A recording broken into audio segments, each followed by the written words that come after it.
تو سب ہتھیاراں کیل کانٹوں سے لیس ہو کر نکل پڑے۔ تو ابو سفیان نے پھر پیغام بھیجا کہ میں نکل گیا ہوں دشمن کی زد سے، لہٰذا اب جنگ کی ضرورت نہیں ہے، تم واپس آ جاؤ۔ تو عتبہ بن ربیعہ اور اخنس بن شریق نے یہ بات کہی کہ حکیم بن حزام بھی کہ ہمیں اب واپس جانا چاہیے۔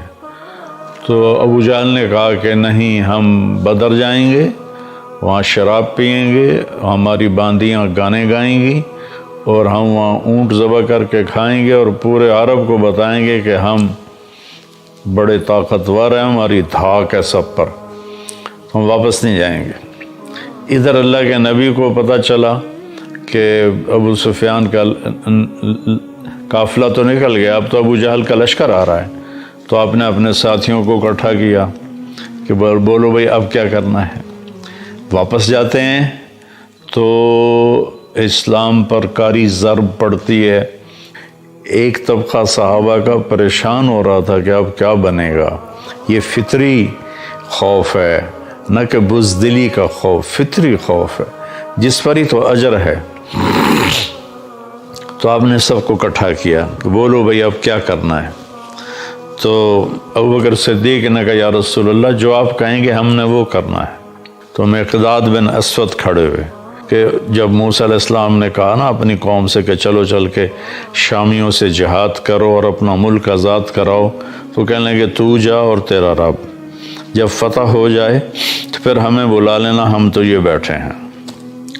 تو کہنے لگے یا رسول اللہ ہم یہ نہیں کہیں، ہم کہیں گے اذهب انت وربک فقاتلا نحن معک مقاتلون، آپ جائیں، آپ کا رب جائے، ہم آپ کے ساتھ لڑیں گے، کبھی آگے کبھی پیچھے، کبھی دائیں کبھی بائیں۔ تو پھر سعد بن معاذ مدینے والوں میں سے کھڑے ہوئے، ہم آپ پر ایمان لائے اور ہم نے اس بات کو آپ کی تصدیق کی، آپ کو سچ جانا کہ جو کچھ آپ ہمیں کہہ رہے ہیں آسمان کی خبریں وہ ساری حق ہیں اور سچ ہیں۔ اگر آپ مدینے والوں سے فرمائیں گے کہ سمندر میں کود جاؤ تو اللہ کی قسم ایک بچہ بھی پیچھے نہیں رہے گا۔ سبحان اللہ، کیا لوگ تھے، اللہ سے سودا کر گئے۔ جب مدینے سے چلنے لگے تو اس وقت حضرت عثمان رضی اللہ تعالیٰ عنہ کی اہلیہ، آپ کی بیٹی حضرت رقیہ رضی اللہ تعالیٰ عنہ بیمار تھیں، ان کو چیچک نکلی ہوئی تھی۔ تو آپ نے ذوالحلیفہ سے حضرت عثمان اور حضرت اسامہ دونوں کو واپس بھیجا کہ جاؤ اپنی بیوی کی تیمارداری کرو، اور ان کا نام بدری صحابہ میں لکھوایا، مال غنیمت میں سے ان کو حصہ دیا۔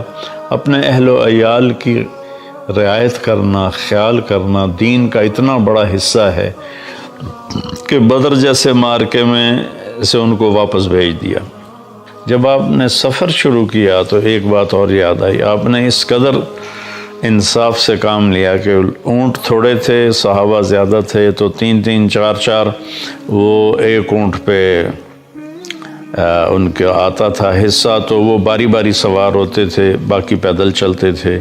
تو آپ کے ساتھیوں میں حضرت علی اور مرشد بن ابی مرشد الغنمی رضی اللہ عنہما، یہ دو اور آپ، یہ تین آپ کے ساتھ اونٹنی میں شریک ہوئے۔ تو ان دونوں نے عرض کی یا رسول اللہ آپ سوار ہو جائیں، ہم پیدل آپ کے ساتھ چلیں گے، اپنا حصہ آپ کو دیتے ہیں۔ تو فرمایا کہ مجھ سے زیادہ تم طاقتور نہیں ہو اور اجر کا میں تمہاری طرح ہی محتاج ہوں، میں اپنی باری پہ پیدل چلوں گا۔